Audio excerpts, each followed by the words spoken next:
So, can you save money on private jet travel? Is that actually possible? Well, it is. And this is what I'm going to talk to you about here in this episode of BizJet TV. Welcome to the channel. Welcome to this episode, and welcome to my book, The Quantum Economy. Lots of information in here about private jet travel, about the business of the future. If you haven't got a copy, you click on the link below. There's stories in the book about people using private jets to build their businesses. And this is what this video is about also, because the private jet is really a business tool. You have to think about you're buying time. You're not buying time. You're not buying a jet. You're not buying. You're not renting a jet. You're really buying yourself some time. So let's look at these tips, and the first tip is, why not consider using a turboprop for your flight instead of a jet? Now, I'll just give you an example. For example, the Pilatus PC-12, which is a really nice single-engine turboprop aeroplane with quite a large cabin, I must say. The cabin in the PC-12 is a lot bigger than some of the smaller jets, and this aeroplane will cost you about $2,100 an hour to charter, compared to $2,800 an hour, which would be the cost of a Citation jet. Now, of course, this turboprop is slower than a jet, so it would be convenient to use it on shorter trips, like 500 to 600 nautical miles, anything around about under an hour and a half flying. If maybe you need to go to an area, or your meeting is near an unpaved runway, then the PC-12 will be a great airplane because it can get you in there. And it will cost you less. So that's the first thing. So use a turboprop instead of using a jet. The second way to save money on private jet travel is that of downsizing the aircraft. So let's say you're thinking of chartering a Gulfstream G200 or a Challenger 604, something with a wider cabin. Your flight, but there's just two of you. Well, you're going on a short trip. Why not just go for a Phenom 100, which is a four-seater jet that can get you to your destination? There's just two of you traveling. It will cost you less, something like $1,500, sometimes even $2,000 an hour less. So consider downsizing the jet for the trip. The third tip is choose airports carefully, because some airports require landing fees, and sometimes landing fees at certain airports are a lot higher. Also, the routing that you're going to fly, some routes are more expensive. You have to pay airway fees, like you pay the pay toll on the roads. And in particular in Europe, those fees can be really expensive. They call them Eurocontrol. So, watch out what routes you're going to use, and the airports you're going to land at, and also try and pick an airport closer to your meeting, because that's going to save you in time. Because remember, the ultimate game here is to save you time. So you're going to fly by private jet, and that's going to get you from airport to airport in a lot less time, because you're flying private, but then you get there and then you've got a 2-hour car journey to your meeting, when you could have landed a lot closer and maybe just taken 20-minute drive to get to your meeting. So that's another aspect, bearing in mind there are lots of more airports out there which private jets can use, which aren't used by the airlines.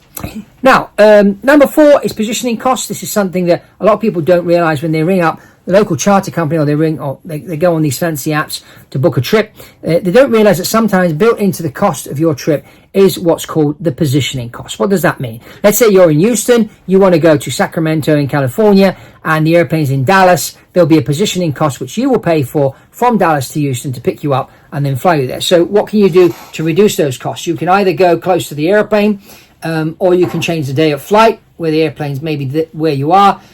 There's different ways you can work in order to reduce the positioning cost. But that's something you need to sort of think about when you're going to be booking a charter flight, which is why I always say to my clients when they call me up and they want to charter, I say, can you get me a quote to go to so-and-so? And I say, yeah, but that quote's only going to be valid for a certain number of hours. Then it will change, because the day of flight could cost you $25,000 and tomorrow it could cost you $30,000, because the airplane's moved and the positioning costs go up to pick you up from where you need to go to take you to where you are to take you to where you need to go. Just interrupting the video very briefly, because here on BizJet TV we're giving out lots of free general information about private jets and the private jet world. But if you are really contemplating buying a private jet, let's help you to make that decision in the best informed way by getting very specific to your case. And to do that, just ping me an email and we will schedule you in for a one-to-one call and help come up with the right strategy so that you, your team, your family can start joining that quantum economy. So ping me an email, let's get on a call. Let's get back to the video. Off we go. Now, the other thing is an empty leg. This is something, there's a number of websites out there advertising the empty leg, and this is very simple. So let's say you are in Houston, the airplane's in Dallas, you need to go to Sacramento. So you pay you pay for the flight, so there's that positioning cost which is built in. But now what the charter company will do to try and make a bit more money, they'll sell that empty leg from Dallas to Houston, and they'll sell it at a discount. And this is something that maybe someone that's looking to go from Dallas to Houston wants to do at that time on that day, and they'll hop on that flight, they'll pay, and they'll get a discount. Sometimes you can get a good 30-40% discount on the empty legs compared to a normal outright charter. So that's another thing to look for. And now the most important is the untangible benefits of flying by private jet. You know, you often looking at, oh, I paid 25 grand for that flight, but you know, you jumped on that private jet, you did a deal that you wouldn't have done if you hadn't flown private, and it's made you $100,000. So that's the other thing you've got to look at. So using the private jet in that way is going to make you more money. And this is where having your own private jet, where you can customize it, you can put your logo on it, you can, you know, put your logo on the seats inside the airplane, all sorts of things that you can do to make it, you know, part of your brand.